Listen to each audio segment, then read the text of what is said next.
Ça y est, la Coupe du Monde des clubs a déjà commencé. J'ai vraiment hâte de voir la compétition, à quel point elle peut vraiment être magnifique. En plus, en été, sous le soleil, on va vraiment profiter de tous les matchs qu'il y aura aux États-Unis, bien entendu. Sur ce, n'hésitez pas à vous abonner et liker. Et sans plus tarder, on commence la vidéo. Donc, salut à tous, c'est S et j'espère que vous êtes tous très bien. Donc, aujourd'hui, nouvelle vidéo, comme vous avez vu sur le titre et sur la miniature, on va s'intéresser potentiellement aux joueurs à absolument surveiller dans cette Coupe du Monde des clubs. Vous verrez que vraiment, il y aura pas mal d'équipes qui vont participer à la compétition, mais vraiment, au niveau des joueurs à surveiller, il y en a très peu et je pense que vraiment ces joueurs là, si vraiment ils font la différence, je pense que cette compétition pourra vraiment être magnifique. Après, sans vous cacher, dans tous les clubs il y a forcément des joueurs à surveiller, des grands joueurs, des talents, etc., qui peuvent faire la différence, mais franchement pour moi ces 5 joueurs, enfin les joueurs que je vais vous citer aujourd'hui, c'est des joueurs qui pour moi vraiment pourront apporter quelque chose de plus à la compétition si vraiment ils sont très très bons. En plus, on sait que la compétition a déjà commencé, notamment le mercato a déjà commencé. Il y a des clubs qui ont déjà fait leur course. On a vu Manchester City qui ont recruté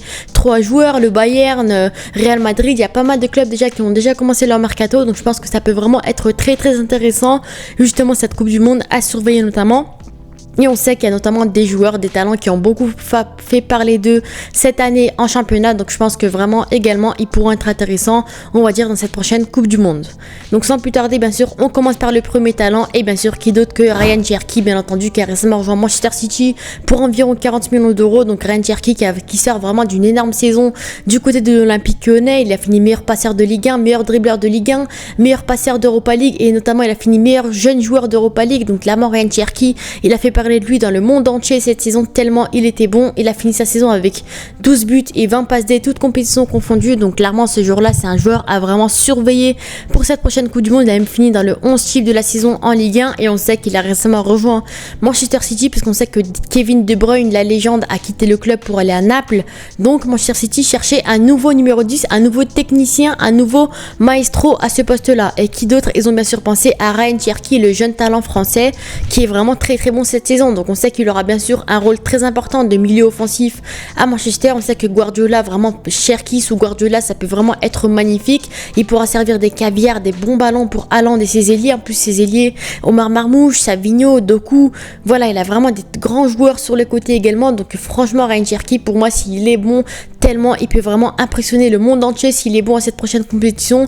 Et bien sûr on le sait que Cherki, il peut vraiment être bon. En plus ça passe ou ça casse, il va jouer vraiment ses premiers matchs sous le maillot de Manchester, donc on va voir que il aura quand même la pression. Ça va être quand même plutôt compliqué à gérer la pression, mais en tout cas je pense que Cherki sous le maillot de Manchester, il peut vraiment être très intéressant. Après Manchester a récemment recruté d'autres joueurs comme Rangers et comme Ait Nouri également, qui sont également à surveiller, mais on sait que Ryan Cherki en ce moment il fait beaucoup parler de lui. C'est un attaquant, c'est un joueur qui est vraiment très bon. En équipe de France il a impressionné, donc clairement Ryan Cherki cette saison il est vraiment en train de prendre un tremplin énorme. Il est en train de vraiment de progresser à vitesse fulgurante, donc clairement Ryan Cherki pour moi talent à surveiller. On sait que les prochains matchs qu'il va jouer c'est contre le Wydad Casablanca, El Ain et bien sûr la Juventus. Donc sans manquer de respect à personne, je pense que ça reste des équipes bien sûr abordables pour le niveau de Ryan Cherki. Donc clairement j'ai hâte de voir ce qu'il pourrait proposer, le beau football qu'il pourra proposer bien sûr sous Pep Guardiola.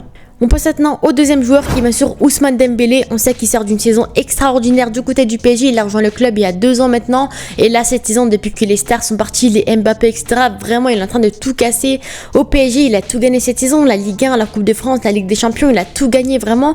Et bien sûr, on sait qu'il est annoncé comme étant le prochain Ballon d'Or. Donc logiquement, Dembélé sort d'une saison comme ça. Avec l'équipe de France, bon, ça a été un peu compliqué. Mais avec le PSG, je pense que vraiment, ça pourra vraiment lui faire gagner des points si vraiment il va loin à la Coupe du Monde des clubs. On sait que le PSG également sera favori à la prochaine Coupe du Monde des clubs, vu que bien sûr ils ont gagné la Champions League européenne, mais en tout cas lui, je pense qu'on en attend beaucoup de lui, parce qu'on sait que vraiment s'il veut gagner le Ballon d'Or, il faut qu'il aille le plus loin possible à toutes les compétitions. Donc je pense que vraiment il faut vraiment qu'il fasse une bonne compétition. C'est pour ça qu'il sera bien sûr à surveiller à la prochaine Coupe du Monde des clubs. Il a fini meilleur buteur de Ligue 1, il a fini dans le 11 type de la saison en Ligue 1. Franchement, et voilà, c'est un joueur qui est vraiment très très bon. Donc Ousmane Dembélé, on sait qu'au PSG il y aura pas mal de talents surveillés, Désiré Doué, Kvaratskhelia, Vitinha, João Neves, et voilà, pas mal de joueurs à surveiller, tout le PSG, mais en tout cas, je pense que Dembélé, par rapport aux autres, c'est lui qui vraiment aura la pression par rapport au Ballon d'Or et qui pour moi devra aller le plus loin possible et porter le PSG le plus loin possible si vraiment il veut espérer gagner des points pour potentiellement remporter le Ballon d'Or potentiellement à la fin d'année. On continue avec le troisième joueur, enfin là c'est pas un joueur, c'est plutôt un club et pour moi bien sûr le Real Madrid c'est un club à absolument surveiller. On sait qu'il y aura pas mal de nouveaux contextes, de nouveaux points du côté du Real Madrid. Pour moi c'est soit ils flopent, soit vraiment ils vont loin dans la compétition tellement le Real Madrid ça reste un grand club. On sait que c'est le, entre guillemets, le meilleur club au monde, ils ont beaucoup de Ligue des Champions etc. Mais cette saison sous Ancelotti ça a été très compliqué. On sait qu'ils sont partis quasiment sur une saison blanche malgré le fait que Mbappé ait quand même fait une grande saison. On sait que Xabi Alonso est arrivé justement à la Coupe du Monde des clubs pour entraîner le Real Madrid, donc il a jamais entraîné le Real Madrid jusque là et là il va entraîner pour la Coupe du Monde des clubs, donc c'est pour ça que ça va plutôt surprendre, soit il est bon soit il est mauvais. En plus il aura des nouveaux joueurs à disposition, donc on a les jeunes de la Castilla qu'il a appelé, on a Alexander Arnold le latéral droit qui a récemment rejoint le club, Dean Huijsen défenseur central espagnol qui est également très très bon qui a rejoint le club, donc clairement on sait qu'il aura vraiment de très très bons joueurs, de nouveaux joueurs à disposition.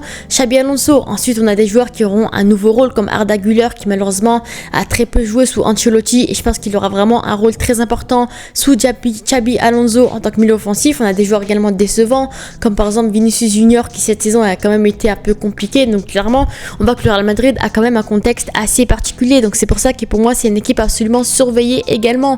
Donc voilà, pour moi, Real Madrid a surveillé, donc on verra bien, peut-être ils seront bons, peut-être ils seront mauvais, on verra bien ce que Xabi Alonso nous a réservé, mais en tout cas, Real Madrid, pour moi, bien sûr, équipe à surveiller pour cette Coupe du Monde. On va bien sûr au prochain joueur, et là, c'est un talent d'Amérique du Sud, vous savez très bien, Franco Mastantuono, qui a récemment rejoint le Real Madrid, mais qui là va représenter River Plate pour cette compétition, donc on sait qu'il a beaucoup fait parler de lui cette saison, tellement il sort d'une saison extraordinaire. Sur cette fin de saison, il était courtisé par les grands clubs comme le PSG, comme le Real Madrid, comme le Barça, comme Manchester, comme tous les clubs d'Europe. Mais c'est finalement le Real Madrid qui va décider de rejoindre pour environ 40 millions d'euros. Donc clairement, on voit également qu'il aura la pression. Cette saison, il a 19 matchs, 7 buts, 4 passes D, toutes compétitions confondues.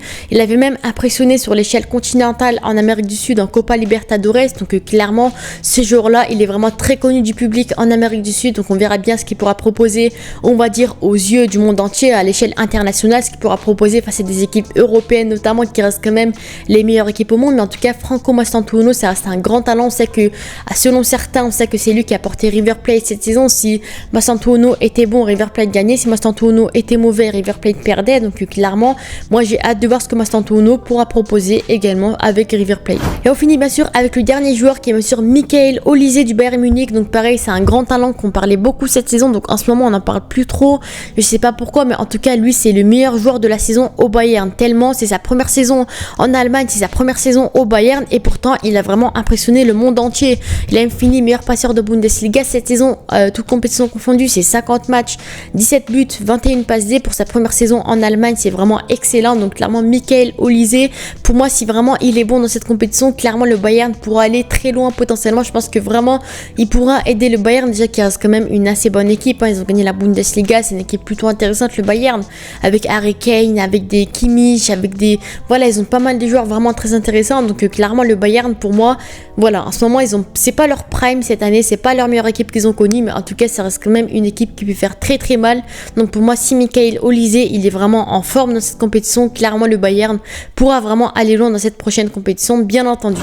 Donc voilà, c'était mes talents, mes joueurs, mes équipes à surveiller. Dites-moi vos avis bien sûr en commentaire. Sur ce, n'hésitez pas à vous abonner, à liker.